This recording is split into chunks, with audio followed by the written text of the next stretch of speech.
नारद उवाच प्रणम्य शिरसा देवम् गौरीपुत्रम् विनायकम् भक्तावासम् स्मरे नित्यम् आयुकामार्थसिद्धये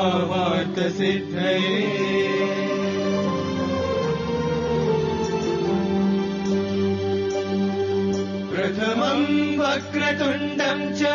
एकदन्तम् द्वितीयकम् तृतीयम् कृष्णपिङ्गाक्षम् गजवक्त्रम् चतुर्थकम् लम्बोदरम् पञ्चमम् च षष्ठम् विकटमेव च सप्तमम् विघ्नराजेन्द्रम् धूम्रवर्णम् तथाष्टमम्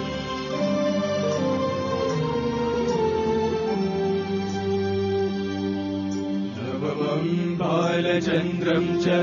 दशमम् तु विनायकम्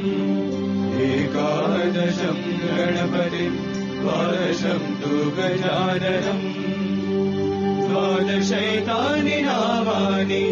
त्रिसन्ध्यम् यः पठे नरः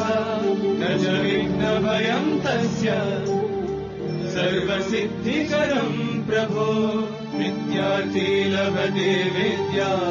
धनार्थी लभते धनम् पुत्रार्थी लभते पुत्रा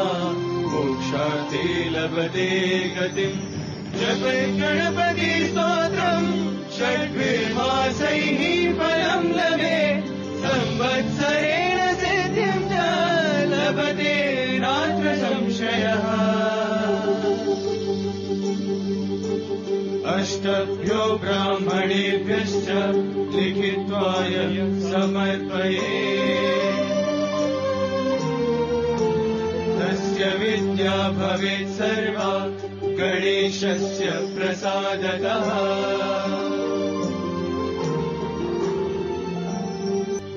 नारद उवाच प्रणम्य शिरसा देवम्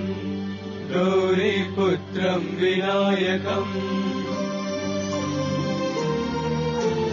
भक्तावासम् स्मरे नित्यम् आयुकामार्थसिद्धये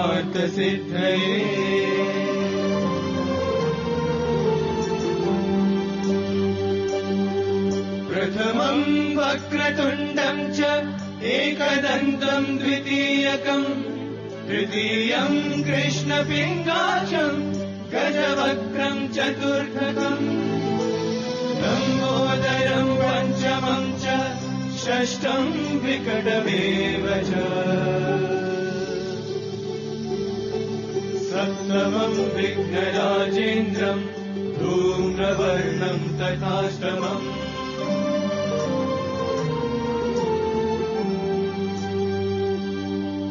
नवमम् बालचन्द्रम् च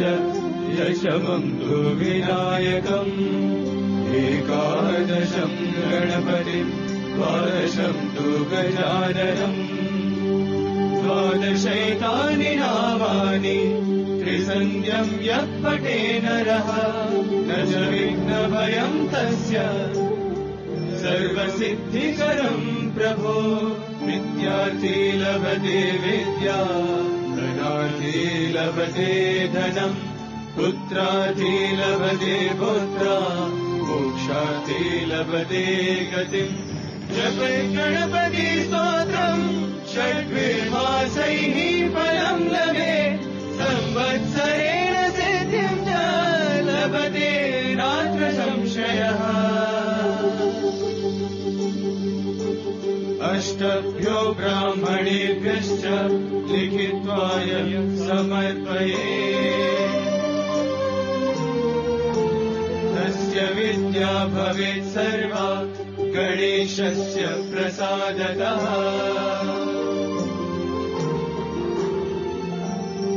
इति श्रीनारदपुराणे सङ्कष्टनाशनम् नाम श्रीगणपतिस्तोत्रम्